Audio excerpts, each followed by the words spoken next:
Beauty Brains Bubbly Uncorked is all about empowering women through the sharing of ideas. We'll be tackling topics pertinent to women, some difficult and occasionally taboo subject matter, in an open and honest way with humor, authenticity, and joy, and the hope that you will feel welcomed and choose to join us in the deep and meaningful discussions that impact all of our lives. In today's show, we will be discussing challenges with body image, a subject matter that I think a lot of us can relate to. It's an important topic. Welcome. Welcome to another Friday on the Couch. I am here with my partner in crime and co-host Kara, and we have a very special guest with us today who has flown in all the way from Idaho. We are super excited to have her. Her name is Tiffany Falvey, and I am actually going to let her tell you a little bit about what it is that she does. Thank you so much, ladies, for having me here. I'm excited to be here. I am a certified professional coach. I have been doing it for as long as I can remember, have not been certified forever, but I've been practicing coaching, which a lot of people don't understand exactly what coaching is, but I was an athlete as a child, and in gymnastics it was all about alignment. In every sport it was really about alignment, being in alignment with what it was that you were performing, and I found that there was a correlation between people's personal lives, between their financial lives, between their emotional lives, and the alignment that they had with their lives. And so I started a practice in figuring out, just like you would with an athlete, where they were not in alignment with what it was that they wanted to accomplish in life. So I often, kind of brilliant. Yeah, it's really fun to notice something so simple, because we want to make it hard. We want to make it very deep and confusing, why we don't have the life that we want, or the lover that we want, or the finances that we want, or the success that we want. But in reality, our alignment might be just a little bit off, and that's why we don't have the cartwheel, right? Because I've watched little girls practice their cartwheels over and over, and they're just like this close to getting it. And once they have that alignment, you'll see them do 50 in a row because they're so excited and it's so simple, and they say, why didn't I figure this out before? Mm-hmm. Yeah, so I'm the alignment coach. Awesome. That works We're with, about to be multimillionaires. yeah. We're going to get an alignment. Yeah. Yeah. I could use an alignment, I'm sure. Like a financial alignment. So I am really glad that you're here for this particular episode, because we're talking body image, and it is, I know, something that I have struggled with throughout the years and still work to overcome my own insecurities about silly things about my body and my physical self. And I know that I'm not alone. There are a whole lot of women out there that are going through the same thing. So we have a really beautiful confession that came over from Lady Beth. And I want to run that and have you take a listen, and then maybe we can talk a little bit about what she's going through and our own personal experiences with this as well.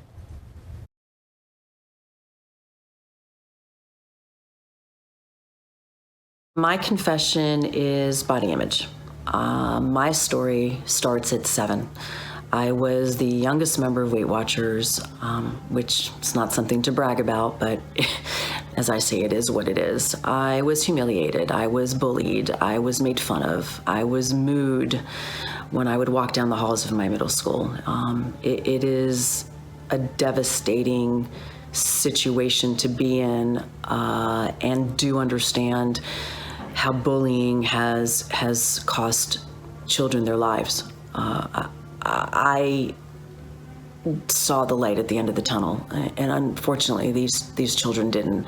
I was lucky enough to have my mom and my family to support me during that time, to get me through that point of my life. I ended up losing all the weight. I ended up being a model with the Ford agency. I signed a contract in 1981. I was lucky enough to go to Paris, Milan, do the whole modeling tour. I didn't do as well as I would have liked due to the fact of my body image. I've done liposuction. I've had a botched liposuction. I almost died. I have done so many things due to my body image.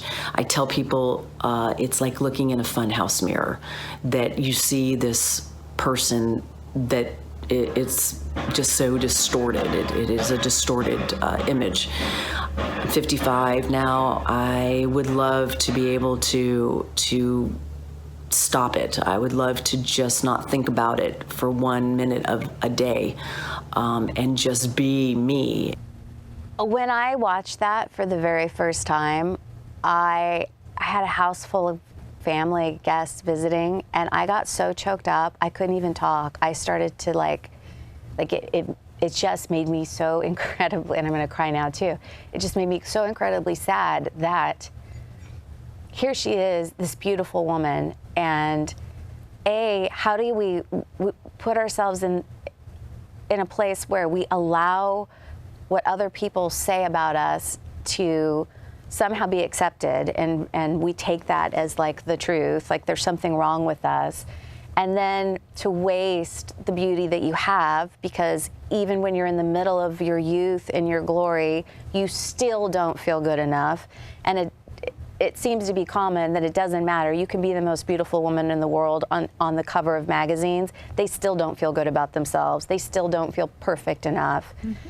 And then you're still, then towards the end of our lives, where we should be in our most comfortable skin and like fully empowered and so accepting of ourselves and feeling like we really know who we are, and you're still struggling with it. Still at 55. It breaks my heart, and it shouldn't be that way. The thing that's so, it's like, bless her heart, because what we're looking at here is probably a 4-year-old or a 5-year-old that wasn't being nourished by a caregiver in the way that we feel nourishment from. So if you imagine a child that's not being nourished, let's take someone from a third world country. What they do when they get to a place where they're able to find nourishment is they just eat and they eat and they eat, and it often will make them sick. And without having met this beautiful woman, I have no idea exactly what the situation was or diving into the psychology of it. But I imagine that she got a lot of nourishment through food, a lot of those endorphins and the feel-good feelings that she was looking for from her caregivers through food. And then there was an equal and opposite that happened with that, and the bullying began because that's not where she was meant to get the nourishment from. Right. And so we're meant to feel pain when we're off, when we're out of alignment. So it's really very simple. So she was looking for love, she was looking for acceptance, she was looking for connection through these people that were caring for her, and she wasn't receiving it. So she began eating, and she began to grow larger, and then something snapped in her, and she didn't like the experience she was having. So this is what's really sad, because this is what society does in general. They say, well, what's the formula? What's the basic accounting for me to get skinny? When that's not what her soul wanted. It had nothing to do with her being thin. What it wanted was to be loved by her family, to be loved and supported by her peers.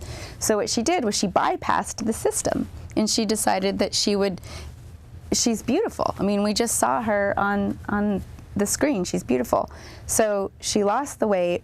Then she went on into a career that glorified what she looked like. Yeah. And so she still wasn't able to get the nourishment that she needed for the beautiful soul that was on the inside.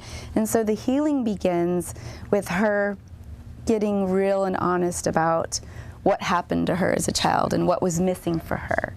Like, oftentimes I'll ask clients to say, I'm sad that my mom didn't make my lunches. I'm sad that my mom never talked to me about things that were real or important. I'm sad that my father never hugged me once. Or I'm sad that, nobody played with me on the playground. I'm sad that, until the emotions start rolling out of you. That has to happen first. And then what happens after that is you start looking at yourself and asking you as a woman in your 50s, 40s, 30s, 20s, it doesn't really matter what age you are, you ask yourself, what is it that I want out of life for nourishment? Nourishment meaning emotional nourishment, because oftentimes we don't know. Yeah. We don't know what that looks like to be nourished. We have no idea what it is that we want from our friends, from our family, from our lovers, from our jobs. We don't even know what that equates to. So how do you figure that out then? Because I think that sounds right to me. Like, you say that, and I can see if someone were to ask me, like, what do you need to feel nourished? I don't know that I would have like a quick answer for that. So how do you figure that out? It's always on the heels of what you didn't get. So, Well, that's a long list. well, for example, with my mother, I was not nurtured in the way that a lot of little girls are when they get sick. My mom wasn't the one that was holding my hair back or rubbing my back or holding a bowl. It just wasn't her thing. Yeah. And so now, as a woman, I went through this phase. I had children, and I was like, oh, I don't have a skill set here. I realized that I didn't even have it. Yeah. So I attracted women into my life that had that skill set. They would cook and they would clean, they would rub my back and they'd say, oh, honey. I don't think I ever heard my mother once say, oh, honey, or oh, sweetheart. Because it just, I mean, she's an amazing mom in other ways, but Yeah. that didn't happen. So what I learned was, in order for me to feel nourished, I have to be okay with saying, Tiff, you're not feeling well today. It's all right to cancel your clients. It's all right to not do your workout. That's what I needed in order to grow, and it wasn't something I needed from my mom. I needed it from me. I needed permission to be okay with taking care of myself. Now, it's different than hers. Right. Right, it's different. Every single woman has something different, but you have to ask yourself, what was it that I didn't get? And then don't point fingers and don't say, oh, if you'd given me that, this wouldn't be what's happening. It's more like, Do you find that you're like overly that way with your own kids now? Like, now you go the extra mile to be holding back hair and rubbing a back? I would say that yes, that's the case, but unfortunately with my ex-husband, it was not the case. With him, I was more like my mother. Oh. I was like, you're sick, why don't you just go back to your room and like hit the intercom and let me know. If there's anything I can pick up with you, I will 2 knocks on the door and it'll be right outside the door. Not totally, but you know what I mean. I just didn't have that bedside manner that a lot of women have. And so I felt really insecure when I was around women that were very nurturing, because I noticed that I was missing that skill set. And so instead of embracing it and saying, oh, this is something for me to learn in my younger years, I didn't want to be around it because it caused me to feel so vulnerable and so insecure.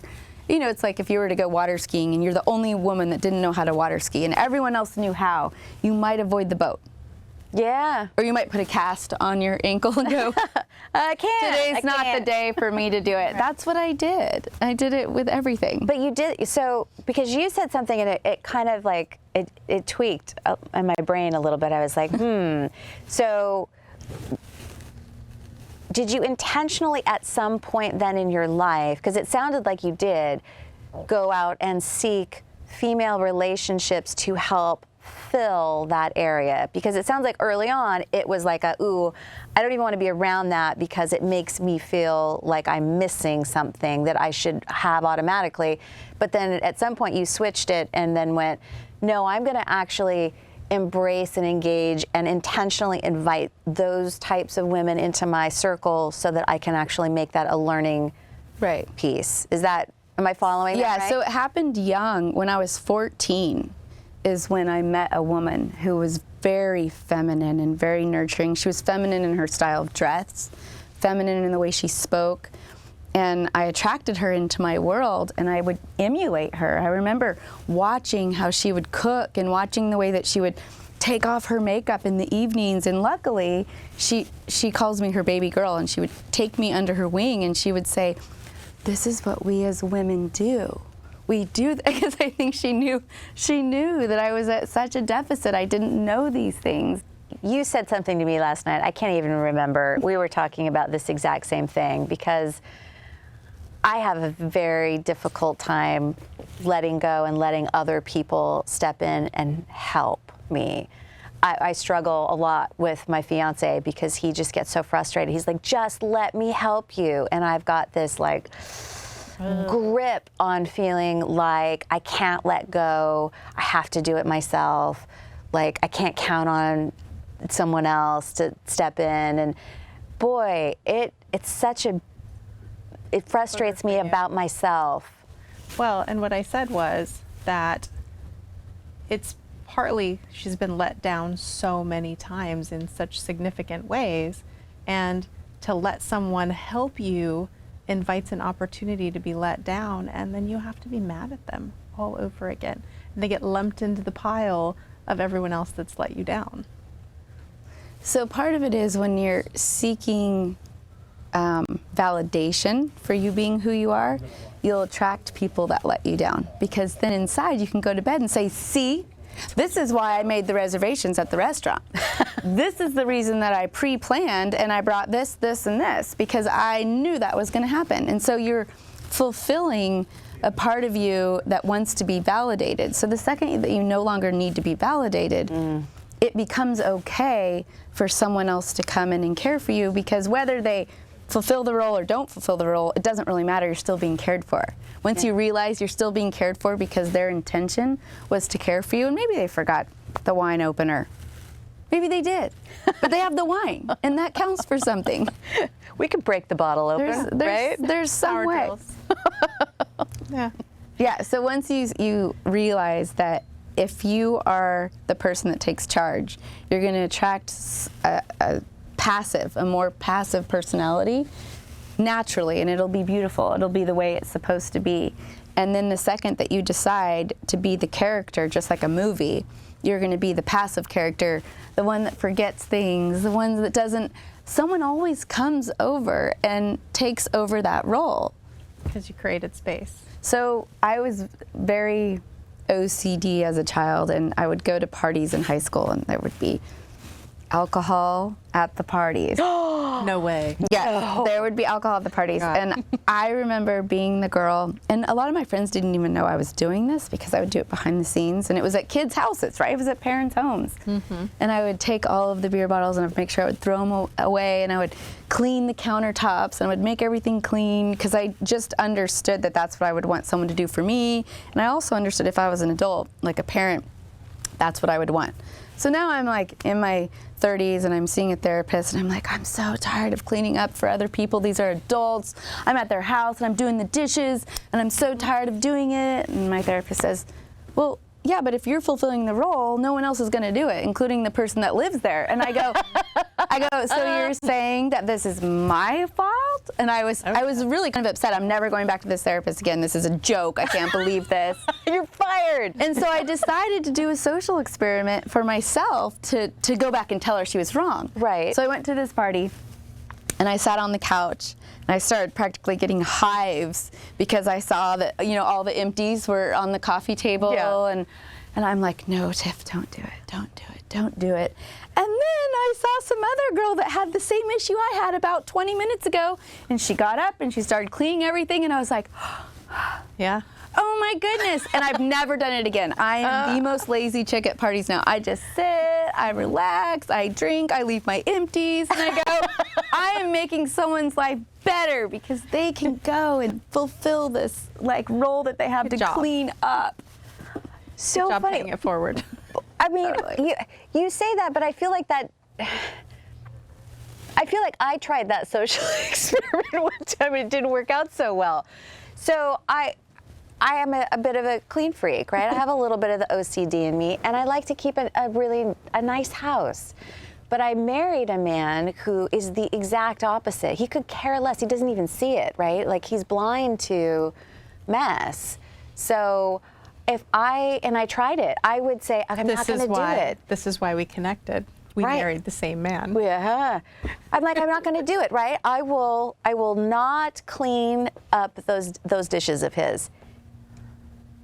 Then it never would happen. Expand your social experiment, because Beyond you're one taking person. one person who Yeah. you fell in love with because he was that way. Right. Honestly, because you got to have your role and he got to have his role. Yeah. But if you take it a little broader and see who shows up to fulfill the role, I think you'll find someone will. So it's not just necessarily the one person, it's opening that up to the world. And Well, he would have to decide. He would have to say, just like I had said, he would have to decide, what would it be like for me to clean up?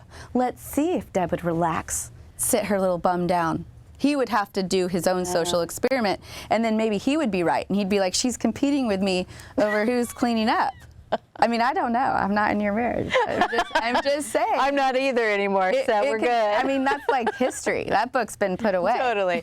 No, I just, when you said, like, you know, because I know you have the same thing. You do a lot for other people, and I know the load gets heavy sometimes, and it doesn't the world always come crumbling down. Like I ran away from home. I just didn't come home, and people started calling me, going, "Where's the batteries?" I don't know. We're out of toilet paper. I don't live there. Maybe you should look for them. Where were they last time? Like, and it was ridiculous, like the amount of just straight up laziness, really, of just the, I don't need to look, I don't need to put any effort into it, my mom will know. And I'm like, oh, God, like you guys are just not willing to do anything. Oh, I made you that way. Awesome. So it does change. I just had something happen I think it was yesterday. My son is only 16, and we opened him a bank account, but it shows up under mine, which I didn't know. So when I go into my app, it'll show his number, and I'm like, oh, what's the 0567? I'm like, I don't know what that one is, but it's overdrawn. You know half her bank account number right now. So it's overdrawn, and my heart starts like panicking, and it's overdrawn by $1. And the reason for that is there was like the paper billing as opposed to the paperless. So he knew exactly where he was at, and he stayed right there. But then the $2 made him $1 overdraft. Okay. And so I immediately wanted to transfer money in there. Like, that's what I wanted to do. Like, just transfer $25 in there. I must fill the hole. And it was My finger in the. It was all the therapy I could do. So what I did was I called him up and I said, hey, I just noticed, I mean, I didn't want to be that mom. I said, I just happened to notice that your bank account was overdrawn by $1. And he goes, yeah, I know, I saw that, which kudos to him, he saw that. Yeah. And so I explained to him why it was for the paperless billing, and he said, yeah, I'm going to go deposit money in there. And I go, okay, great. I still had the urge to put money in there because it would have been so easy. It's just a click. And I wanted to do it, and I said, I'm not going to do it because I want him to feel empowered to feel the pain of the overdraft or the success of putting money in there. But I'll tell you, it was not easy. This was not an easy task because it would have been super easy and not painful to just put $25 in there. Mm-hmm. So I think that's the goal, is for me to be in alignment with no longer enabling him in that way, was to throttle back. And it didn't. Labeled me an enabler. We all are as women for the most part. I was going to say. It's what we do. We care for those that are around us, and it makes us feel good, and we get our sense of identity. And it's really hard not to overgive to your children. Like, I love it when I know where the batteries are, and I'm like, hot dog, it's right there, like hidden in the corner, like wrapped in some weird thing. Yeah, right where I put it. And they're like, well, I have no idea where you put that. So I think, if you don't want to be that person, and you're the mom, so kids that are raised with a mom that has no idea where anything is, a mom that doesn't cook, a mom that doesn't clean, you know what they do? They come home from school and they dust stuff. You know what they do? They organize stuff. And the mom's calling them, going, where are the batteries? That does happen. Someone steps into the role. I want to trade. Can I go back? I'm not positive you would like it, I though. probably wouldn't. Because you would feel good knowing where everything is. That's how I feel good. Yeah. So I want to move us, before we move forward though, because I really feel like I want to make sure that we give really the best advice we can on the body image issue. Yeah, let's go back. As a general rule, women who are struggling with just not feeling comfortable and good in their skin, or like they are enough, what would you say? Like, what advice can you give, just as a general, something for us to all think about? To reframe. So what I want to do is ask them what the ideal feeling would be for them. So if they say, Tiff, I want to have the perfect body. Okay, that's one thing. Tiff, I want to lose 20 pounds. Okay, that's one thing. Tiff, I want to have bigger breasts. Okay, that's one thing. So I would ask them, how would you feel once you have bigger breasts? What would that feel like to you as an experience? And they might say, well, I would feel more sexy as a woman. I would feel more feminine. I would feel like nurturing, because breasts are a nurturing thing. And I say, okay, so you want to feel nurturing. How can you go out and feel nurturing today? Oh. Without the breasts. Or, so if you say, I want to lose 30 pounds, okay, how would you feel when you lose 30 pounds? Well, I would sit up a little taller, right? I would make more eye contact. I would smile a little bit more at people. Okay, so let's try that on today without losing the 30 pounds. Pretend like you're already there. Well, you have to feel the experience in order to bridge that gap. Yeah. You have to energetically get in alignment with what it is you really want. And so sometimes people don't want to answer the question. They don't want to answer the question when you say, well, how do you feel when you lose 100 pounds? They say, I don't know. So I can't get them there. Nobody can get them there if they don't know what that represents to them, because it's abstract. They just want to lose 100 pounds. What do you really want? But it's about what they gain in terms of the way that it makes them feel. Yeah, I want my Figure husband that to out look first. at me. Yeah. Yeah. I like that. I like that. The same thing with vision boards. have 'cause energy. I wanna- It's very similar. Yeah, I want to have more energy. Yeah. Yeah. They say when you're building a vision board that, you know, whatever, we cut out pictures and the chick in the bikini and, oh, if I was in great shape, or I had this home, or I lived here or there, or these things, that if you don't attach that specifically I always to... put your house in my vision board. Do you? It sounds like Then I you're just go visit and it's okay. You're My going to be house- Grace and Frankie someday. My house was actually on my vision board a long, long time ago, and I didn't even realize it until years later when I lived there and I pulled out an old vision. I It was love actually a that book. story. And I looked out the window and I looked at the vision book that I had made, and I was like, wow, I don't even know how I got here, but I knew that was where I was going a long time ago. Like, this was what I envisioned and wanted. But they do say that all of these things that we think that we want and we need or whatever to hit that happiness place, what does it feel like on your vision board, the perfect, the weight loss, the whatever, what does it feel like? Strive for the feeling, move towards that, not the thing. And the reason that that's so challenging is with a vision board, hopefully you have it somewhere where you can see it often, because you're tapping into the feeling often. So if I told you right now, or with any of us, how would you feel once you have it? And you would talk to me for a minute and you would say, I would feel like this. I would have more energy. I would feel sexy. I would feel nurturing. And I would say, okay, hold that for a minute. And most of the time it's like 10 seconds and it's out. Gone. And so the goal is to see if you can hold it for longer periods of time so that you get used to feeling that feeling. So I love that. Yeah, and that is a practice that I think a lot of people should make their meditation. I tell people do it in the shower, to go into that vision of having the house. How do I feel once I have this house on the water? Or what does that feel like in order for me to have that? That right there, helpful. I love it. Nice work. Yay. Nice work. We just learned something new. Yeah. Okay, so we are going to take a quick look at a beauty spot that I have for us. Boy, is there a lot of pressure today to get shot up with injections and fillers to fight the signs of aging. But I really want my face to move. So, I don't know, I try to find ways to age gracefully and naturally without all of that stuff.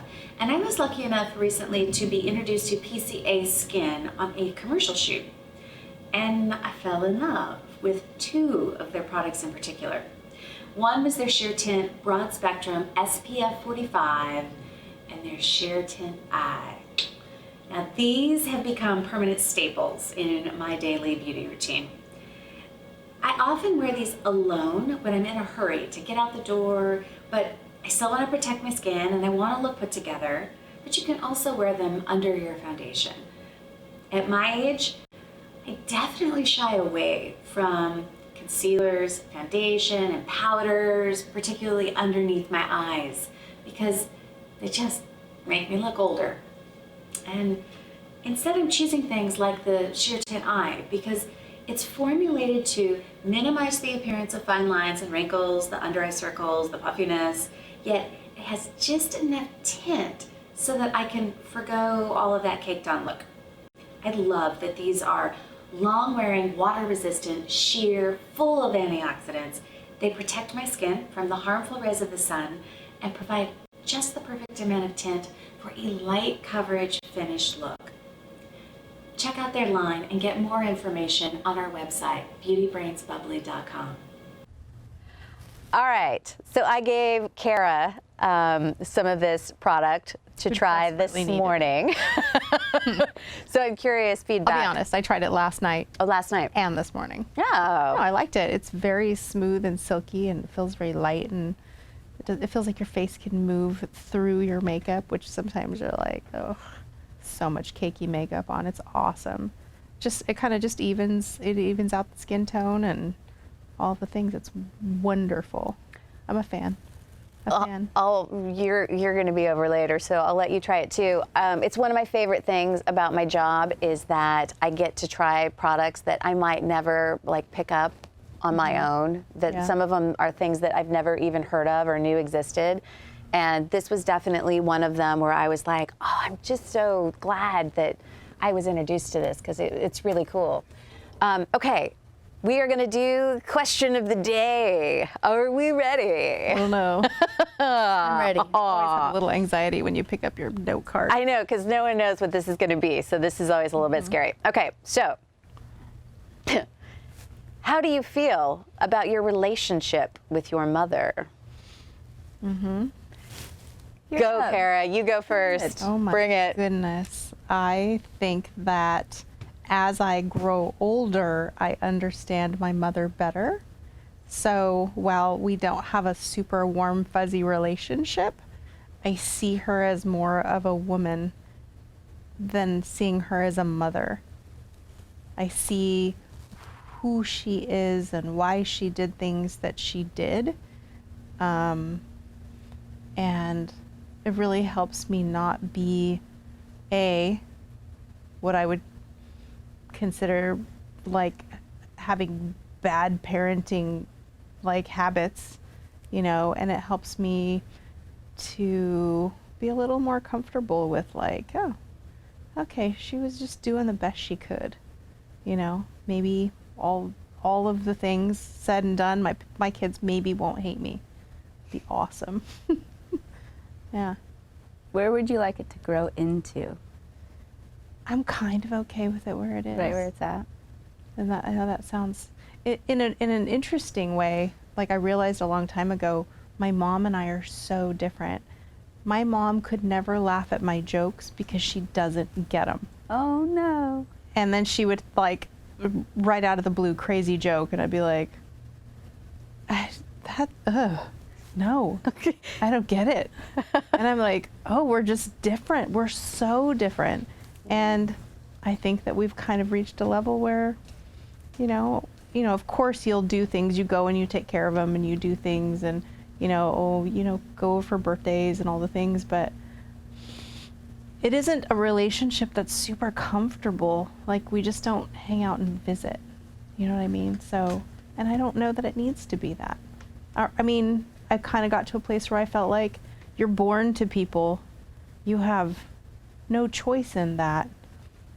And you go off into your life and you choose the people that are like you and that make your life feel comfortable, not the opposite, So, in a really terrible, horrible way, I feel like, I want to do my duty as a daughter and visit and, all the things, but when I think about who I'm comfortable being around and who I want to spend my time on, on a daily, it's not my mom. And I don't know that she'd want that for me either. She calls and, I love you and how is this and I heard this, and I'll call her right back and talk all about it, but it's not and it's funny too, because you talk about not having a super lovey mom. I don't remember whether or not my mom was a super nurturing person, but I'm not a super nurturing person. I would be like, get up, you're fine. come on, it's just a scraped knee. Let's go. Like, brush it off. Come on, let's go. It's just a feeling. Come on. Right. And you're like, oh, did I learn that from my mom? Or do I just have that naturally? Is that just innately who Because you I are? can't actually recall if she does that or did that in my growing up years. No idea. Interesting. So yeah. What about you, Tiff? Yeah. What about you, Tiff? So my mom and I were like two peas in a pod growing up. I was the one that was most like her. So we were like buddies, like best friends. She would tell me things that probably I had no business knowing about the divorce and things like that. Yeah. But at the time I was what she had, and I was happy to listen and happy to be, conspiring with her on how to, make the world better for us and our immediate family. And then as I got older and started to become a woman, I started to resent the things that she displayed that I also displayed, because I wasn't ready to admit that I was that woman as well. So I was living this false image of myself as being this other woman. And every time I was with my mom, I would see the woman that I really was, and it would trigger me, and then I would resent her for being who she was. But it was interesting because I was resenting me for not having the skills to be able to see above that or outside of that. And it all came to a head probably 15 years ago, and we had this big falling out, and then we came back together. And when we came back together, I had done, as a coach, you should be doing your own work. You should be going through the steps that you're teaching your clients to go through. Right. So I made this list of all the things that bothered me about her, and I said, oh, just like me. Oh, just like me. On all of them, it was just like me. There wasn't one that was separate, that was like, oh, it's her and I'm not like that. When I got honest with myself, every single one was exactly who I was. And when I did that, I started the process of loving me. And when I started loving me, my love for her grew so much that we have the most amazing relationship now, because she's one of the few people on the planet that gives me this crystal clear mirror of my beauty, of my ugliness, of my faults, of my impatience, of everything. There's nobody else that can do that for me. So instead of me being angry every time she shoves the mirror in my face and says, looky, looky, looky, because she will do that. She's like, Oh, man. I go, oh, thanks, Mom. And I really feel soft. I say thanks. I don't say it to her, of course, because Right. we don't roll that way in our family. But on the inside, I say, oh, I'm so appreciative for you to be that person that gives me the opportunity to change and grow into the woman that I want to be, because without the contrast, without me seeing the things that perhaps I want to shift in me, let's say that she was impatient, because of course she's not, but let's say that she was impatient. Okay. I would go, oh, just like me. And then I would take a look at where I'm impatient with my children, where I'm impatient with my husband, where I'm impatient with myself, I'm not getting far enough where I want to be. And that wouldn't happen without me having the mom that I have. And so our relationship now, just like you had said, I wouldn't change anything about it. It's exactly where I want it. Is it perfect? Definitely not perfect. Does it have... Maybe it's perfectly what it's supposed to be. Yeah, does it have though. moments of discomfort? Of course. But what happens is I no longer expect her to be something different so that I feel better about me. So I can just love her so perfectly. And I didn't know that love in the first 20 years of my life. I didn't understand having that love for my mother, let alone anyone else on the planet. So to be able to do that with your mom is huge. To be able to just love her despite what she's reflecting back to you, all of those things. Like you had said, I don't remember if she did that or didn't do that. That's not even relevant. What's relevant is how would you have liked her to have been, and then be that person for your children so that they do remember. Right. You want them to remember. And so you say, okay, I don't remember. Maybe she didn't do it. Maybe she did do it. Regardless, this is what I would have liked to have happened. I think by the time you figure out how you are with your own kids, you're just like, I don't know if I can like now if I just start holding your hair back, it's because you're drinking too much. Like, Yeah. and now it's weird. Change. The dynamics have started to I know. begin to change as Yeah. they go off on their own, for sure. But I do think that's something especially with my daughters, that I don't know if I want to say that I screwed it up, but it just didn't occur to me to, like, you know, pat him on the back and, like, you know, do all the little, it's okay, come here, give me a hug. I was like, come on, let's go, you're fine. Brush off the rocks, it's fine. You know, and it's just, maybe there comes a point where you're like, maybe they'll just learn and pick that up and take it and run and maybe they'll fix it and put it where they needed it to be. Well, you know? it made you the beautiful woman that you are today, having the mom that you had. You're the beautiful woman you are today, having the mom you had. She makes No, great you are. lasagna too. You're who you are because of her. Yeah, there's good. There are some. We haven't tidbits heard in your there. story yet, so there's a great segue. Mine is too long, I think, to even get into. I have not had a relationship with my mother really, truly, probably since I was 17. She kicked me out of the house before I had graduated from high school. I came home from auditioning for college to find everything I owned on the front lawn, and I moved in with another family. And we had a brief back and forth where we tried to build a relationship when I was off to college, and that quickly didn't work out. And I really haven't seen her since, other than I randomly ran into her at like a CVS after I'd had my third son. She'd never met any of my boys. And she was so cold. She didn't even care about her grown grandkid. I remember just running into her and her being like, oh, is that your son? Oh, he looks like our side. Okay. So it was such a dysfunctional relationship. I mean, there were a lot of dynamics there. My dad committed suicide when I was 14. My mother is bipolar, refuses to get help or take medication.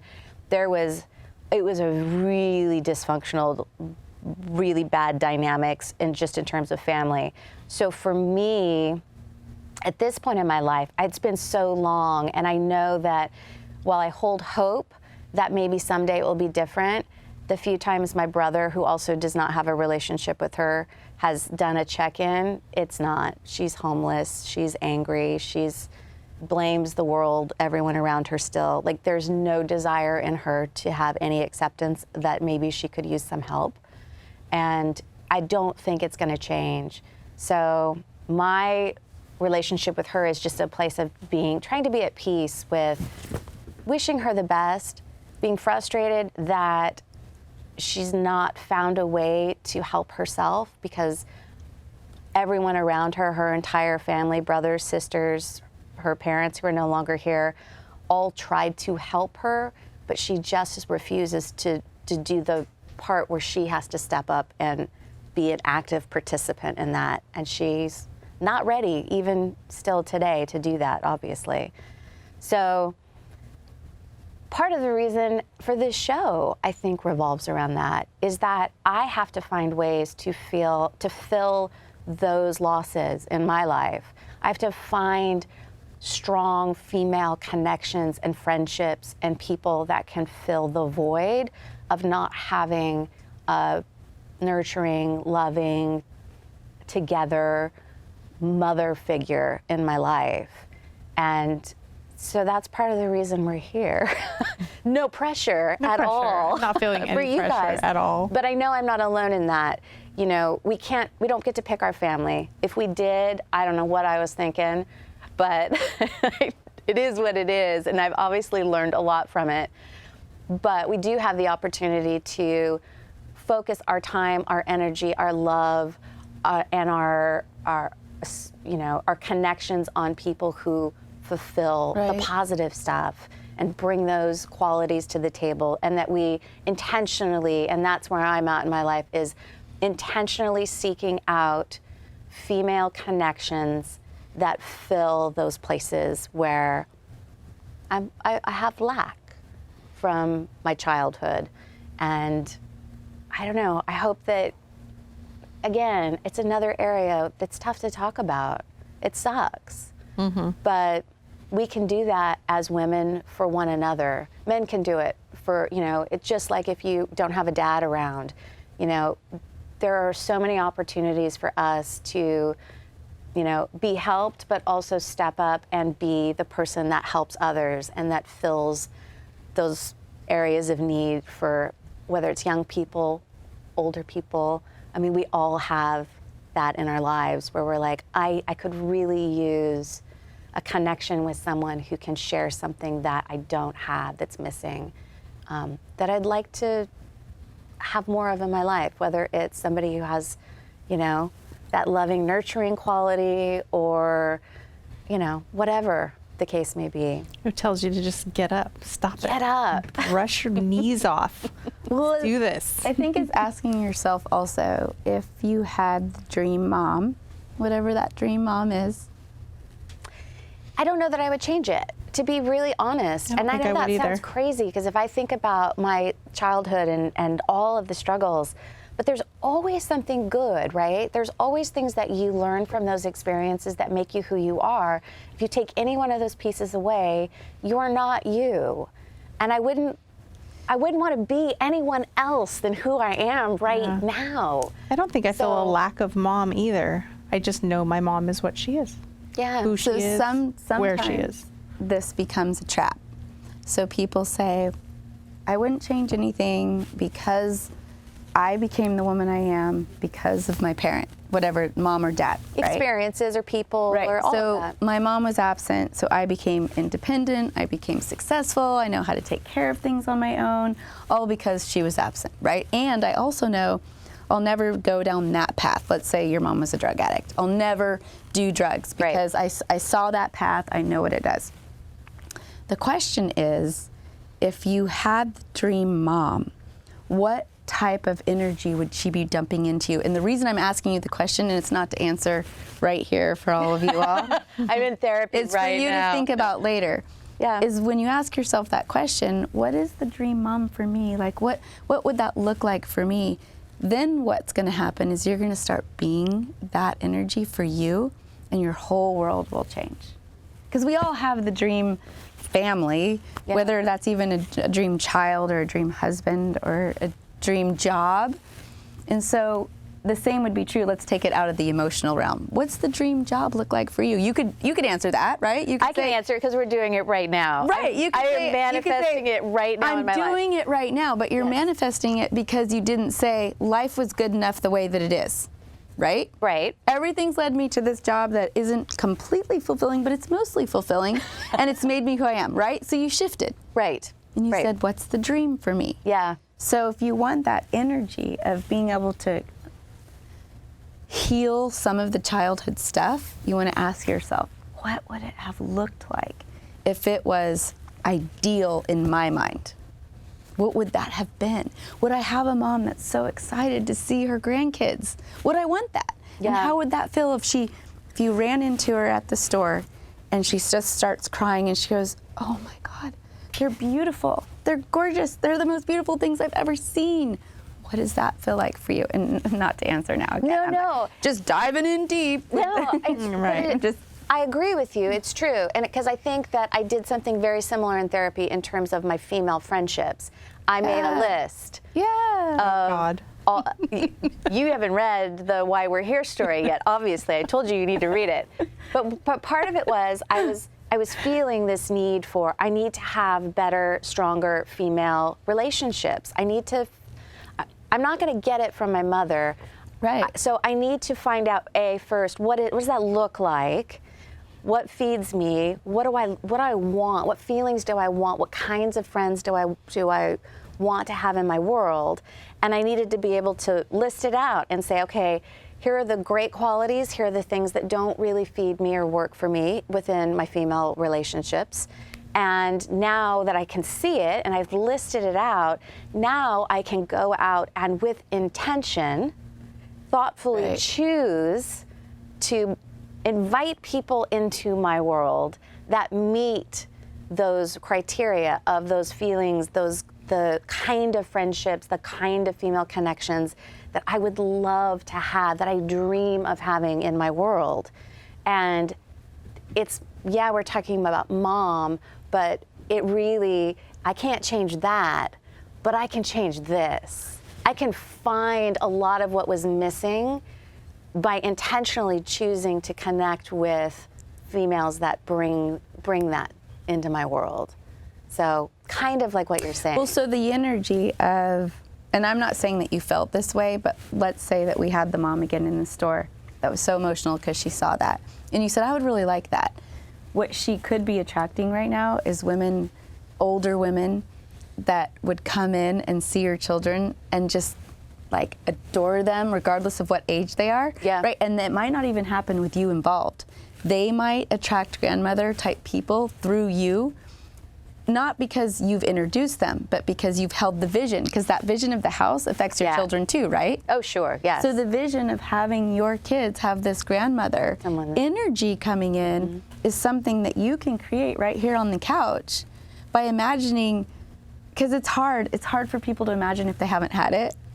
I mean, maybe they have a grandmother on another side of the family that they get that from, but why not pull more in? Because grandmother energy is amazing. Amazing. Who does not want grandmother energy? I want to be great. Yeah, I know. Not I'm just excited. yet, boys, so no hurry or anything. Yeah, mine either. Me too. But I just think that pulling some of those traits in, not just for yourself, but also for your children, your circle, will bring it into the vision, the ultimate vision, and there might be a delay in when you see that show up, but I guarantee you one day we're going to tape a show 5 years from now and you're going to go, Tim, let's replay that section of that show. Go back. I created a new vision. Yeah. A new vision board. Yeah. All right, we talked for a long time about this, but I'm really glad we did because it made me feel better. So We love you, Mom. great for me. Yes, and we do love all of the moms. We're all moms ourselves, and it is an incredibly tough job. It really is. And we all the do our hardest you can be absolute on yourself. best in the whatever way we know how to be a parent. And there's no book that really teaches you. So, And it's okay to forgive yourself for screwing up. We love the way we love, yes, right? We love the way we love. Yep. they don't cost a thing. Cheers. I hope that you guys will come back and join us next Friday here on the couch because we will be here. Bye. Thanks for watching.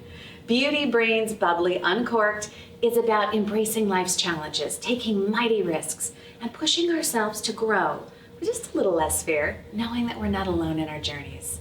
We would like to invite you to be a part of this community of brave, bold women who are going deep. Share your story. Visit us at beautybrainsbubbly.com. Stick around. Check out our other videos, subscribe, share the show with the women you love. We make a mighty and powerful tribe. This show is made possible through advertiser support, and we love getting discounts and special deals from them that we can share with all of you. To get the special offers that they've extended, click the affiliate links below or grab them on our website. Thanks for joining. Hope to see you again.